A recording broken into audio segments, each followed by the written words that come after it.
Patagonia is a geographical region that encompasses the southern end of South America, governed by Argentina and Chile. The region is known for its dramatic mountain peaks and an abundance of glaciers and unique wildlife.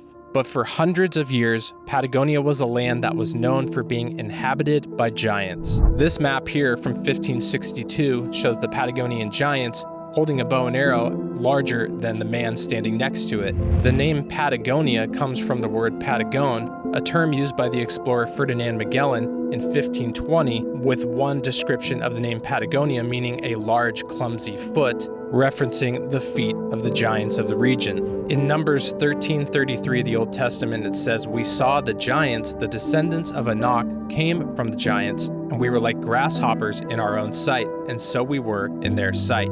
The Bible and the ancient cultures from around the world all talk about the existence of giants in their days, and Patagonia has a lot of history surrounding this.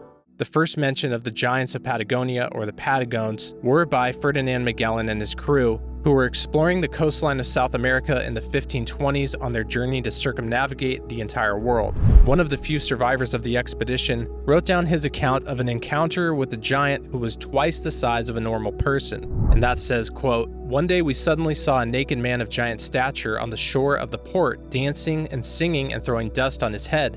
The Captain General, Ferdinand Magellan, sent one of our men to the giant so that he might perform the same actions as a sign of peace. Having done that, the man led the giant to an inlet where the Captain General was waiting. When the giant was in the Captain General's and our presence, he marveled greatly and made signs with one finger raised upward, believing that we had come from the sky. He was so tall that we reached only to his waist. He was well proportioned." Kind of amazing that if this account is actually to be true, that the giant would point up to the sky in reference to people with advanced knowledge and technology, which could have been a passed down tradition because their fathers were fallen from the sky, the fallen angels of Genesis 6:4. Throughout the 15th and 16th and 17th century, many other explorers who traveled to Patagonia claimed to have encounters with the giants of the region. In the 1590s, Anthony Knivet claimed that he had seen dead bodies 12 feet long in Patagonia. In the 1590s, William Adams, an Englishman aboard a Netherlander ship rounded Tierra del Fuego, reported a violent encounter between his ship's crew and unnaturally tall natives. In 1615, a grave with bones of the giants in Puerto Deseado were reported by William Shuton and Jacob Lee Marie. The official story of this claim and many other finds of giant bones ties the bones to ancient giant fossils. The other mainstream narrative for the explanation of these sailors' accounts of giants in Patagonia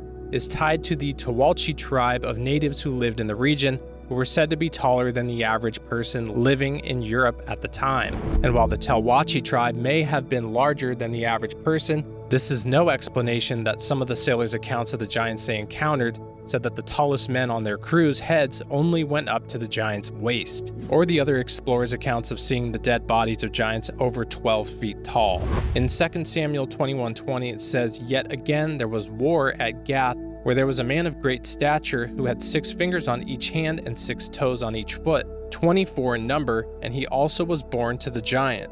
2 Samuel 21:16 says, "Then Ishbi-Benob, who was one of the sons of the giant, the weight of whose bronze spear was 300 shekels, who was bearing a new sword, thought he could kill David."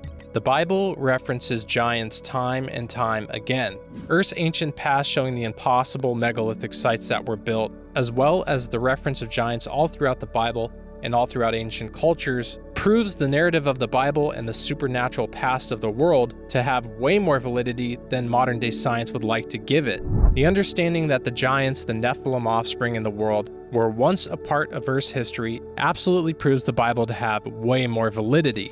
It also shows that the theory of evolution that is taught is clearly not correct. There's really no proof of macroevolution anywhere in the world, not a single case of any interspecies animal exists, and the knowledge that giants once existed in the world would absolutely blow apart the evolution narrative, which is why right at the beginning of the printing press and all these discoveries of giant bones in the early days of America and the world at the same time, all these universities who were getting on board with the theory of evolution started taking the giant bones in, of course didn't want to have to switch their narrative that they had been teaching on evolution, and decided to cover up the evidence of these bones. As time has gone on and the science field and the universities have grown to be anti-Bible and anti-God, the possibility of the evidence of these giant bones that they have being released to the public, of course, grows slimmer and slimmer. And it's not just scientific communities as well. Religious organizations, such as rumored by the Vatican, are said to have possession of some of these bones.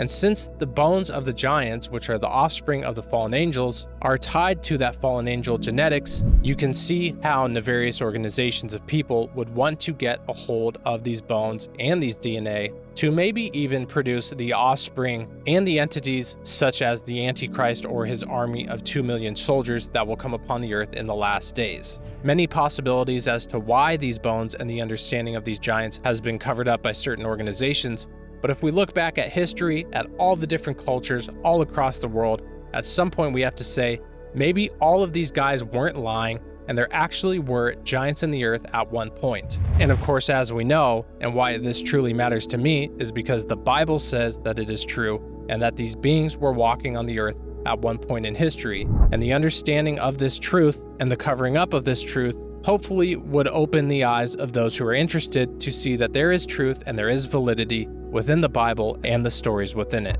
So at some point, people just need to make up their own mind. Are all these stories from every culture all throughout the world just lying and exaggerating about the height of certain beings called giants living in their regions? Or is the biblical truth talking about giants all throughout the earth, the offspring of the fallen angels and women, actually a reality and a truth that existed once on the earth and may even still exist in remote parts of the earth today?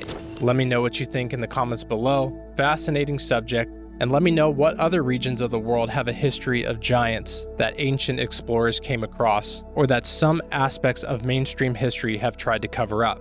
Thanks for watching, and God bless.